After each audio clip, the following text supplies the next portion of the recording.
E aí pessoal, beleza? Bem-vindos a mais um vídeo do nosso canal então. No dia de hoje nós vamos falar um pouquinho de história, tá? Vamos falar um pouquinho sobre o início da urbanização no Brasil, né? Como é que se deu esse processo, como é que esse processo está relacionado com os processos anteriores e quais são as particularidades desse processo comparado com um processo parecido que vai acontecer nas colônias espanholas aqui na região, certo? Mas antes da gente iniciar o nosso vídeo de hoje, não esqueça, quem não está inscrito no canal ainda se inscreve, ativa o sininho, dá o like e vem comigo. E aí pessoal, tudo beleza? Então a partir de agora, bem-vindos ao canal Pensar Não Dói.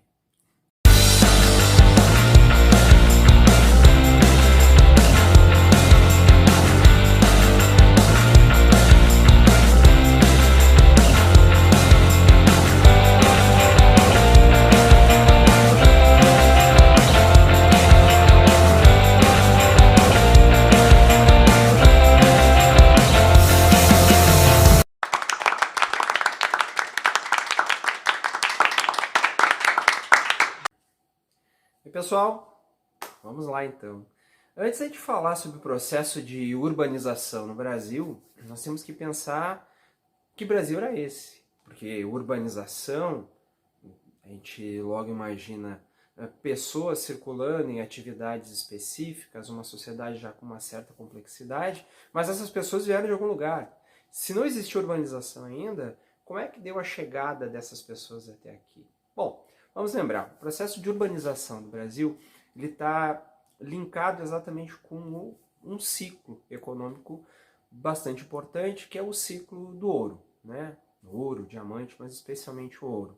Antes disso, nós tivemos dois ciclos importantes. Aquele inicial, que é o ciclo absolutamente exploratório, que é o do pau-brasil, e depois o ciclo da cana-do-açúcar, que vai ser um período, vamos dizer assim, que é quando o Brasil finalmente vai fincar raízes, né? Esse Brasil nascente. Porque, lembrando sempre, Brasil, terra, povos, cultura, já existiam aqui antes disso. Nós costumamos desvalorizar um pouco essa parte do processo. Mas então tá.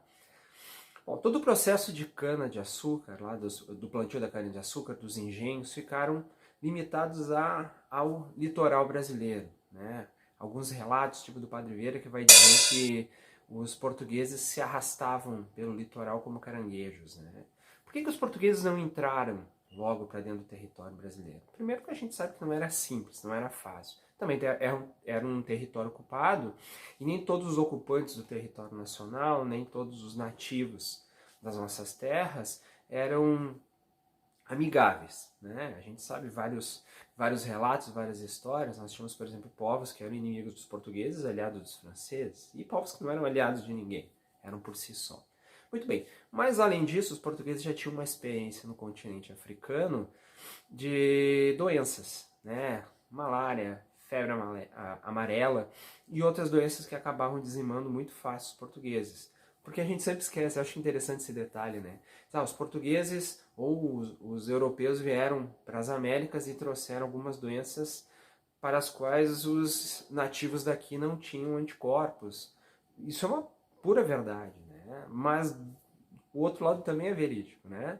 Doenças endêmicas aqui da nossa região, das Américas, estão dizendo, eram endêmicas, eram aqui das Américas, então os portugueses, os espanhóis, enfim, todos que vieram não tinham também anticorpos. Então, com base nessa experiência da África, porque quando a gente fala em tráfico de escravos, dessa relação que Portugal teve com a África, que vai se desenvolver lá desde 1430. A gente já tem relatos de 1455 já acontecerem feiras vendendo escravos lá em Portugal. Então, isso serviu para eles irem aprendendo, né, como, vamos dizer assim, como se relacionar com nativos e com o próprio território. Legal. O processo de cana-de-açúcar a gente sabe, a gente não vai entrar nisso hoje, né? Principalmente em relação à estada dos holandeses no Nordeste brasileiro e a saída deles vai acabar gerando um colapso no sistema açucareiro, né? O açúcar das Antilhas acaba sendo mais produtivo. Quem domina o comércio triangular, ou seja, quem já leva esse açúcar para a Europa, a maioria são em barcos holandeses, e as Antilhas ficam mais perto da Europa também. Menor o trajeto, menor o risco, menor o custo. Então tá. Mas o Brasil não vai atrás do ouro, né? Os portugueses não vão atrás do ouro simplesmente porque o comércio da cana-de-açúcar vai entrar em colapso. O ouro era a grande busca, a grande intenção dos portugueses ao estarem aqui no Brasil desde o início. E eles tinham uma pressão muito grande sobre eles, porque se nós formos lembrar, em 1541, os espanhóis já descobrem as minas de Potosí, né, na divisa lá da Bolívia com a Colômbia. Então, desde 1541, uma imensa fortuna em ouro e prata, principalmente, né, vai descer dos Andes via a região do Prata, aqui nossos vizinhos, e vai levar para a Europa, vai encher os cofres da Espanha, que vai tornar a Espanha a grande potência econômica da Europa aí no século XVI e no século XVII. Até o início, então, da ascensão da Inglaterra, que é assunto mais adiante também. Muito bem. Bom, então, findado o grande momento, né, a era de ouro do açúcar, algumas medidas já eram tomadas que acabaram levando ao processo da urbanização. A primeira delas são as expedições exploratórias, né? Lembrando, a gente vai ter dois grandes momentos, assim, um mais relacionado com o Nordeste e um mais com a região Centro-Oeste, que vão proporcionar, então, uma exploração mais sistematizada, mais pensada do território nacional. No Nordeste, a pecuária, né? Lembrando, né, os bois que tinham sido trazidos para a América para ajudar na produção de cana, eles serviam desde o transporte da cana, né, serviam para fazer girar a moenda, tocavam os arados, então ele era extremamente importante. Mas quando o boi não estava trabalhando, ele estava solto, eles acabavam ou invadindo as plantações de cana ou acabavam ocupando terras que eram destinadas à produção da cana. Então, lembra, 10 léguas adentro do continente foi o decreto real ordenando então que para lá que deveria ser a criação do gado. E isso acabou ajudando então na exploração do território. O outro foi graças ao quê? Graças principalmente aos bandeirantes, né? Aliás, uma vírgula aí para falar dos bandeirantes. Bandeirantes é legal a gente olhar para a história deles não como heróis, mas também não como vilões, né? Sim, não dá para tirar o mérito. Muito do processo de interiorização do Brasil nós devemos exatamente ao papel desses homens, né? Sim, dizimavam índios, iam para caçar e para buscar índios, não tinham escrúpulos, tudo isso é verdade.